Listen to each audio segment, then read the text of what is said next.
Je vais parler de moins de technologie tout de suite en parlant de la low-tech par exemple.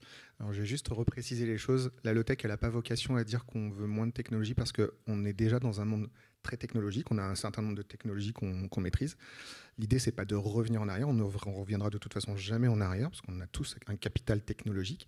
Cependant, en fait, l'idée, c'est de se dire que de se poser la question de savoir la pertinence de la technologie qu'on met en face du besoin ou de la problématique qu'on a réglée en fait. Et là, dans la société dans laquelle on vit, on ne se pose pas ces questions. Il y a un impensé de la technologie. Il y a la notion du progrès numérique qui s'instille en permanence dans nos vies en fait. Donc l'IA est un des derniers,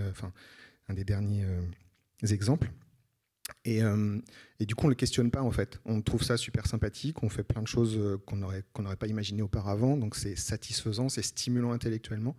Mais in fine, quand on regarde vraiment tous les usages, eh bien, on ne voit pas toujours en fait les effets, les biais à long terme.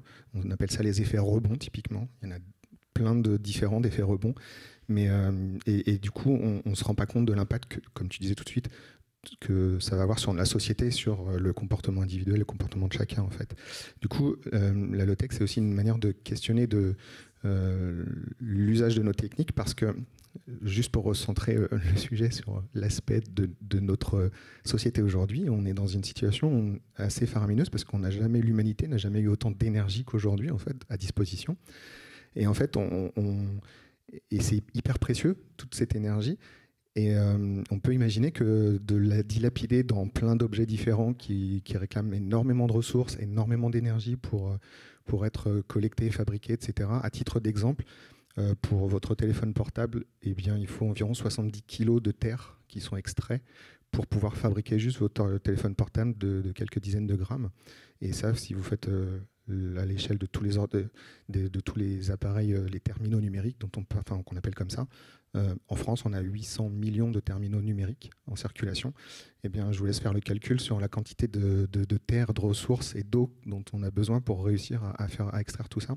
Tout ça pour dire qu'on on dispose d'un certain capital numérique, enfin d'outils en fait, et qu'il serait assez pertinent vu que probablement que la situation faramineuse d'énergie qu'on a aujourd'hui va probablement pas durer, et ben d'essayer de les diriger vers pour préparer probablement le monde d'après du coup, quand on aura moins d'énergie, moins d'énergie fossile pour se déplacer, etc.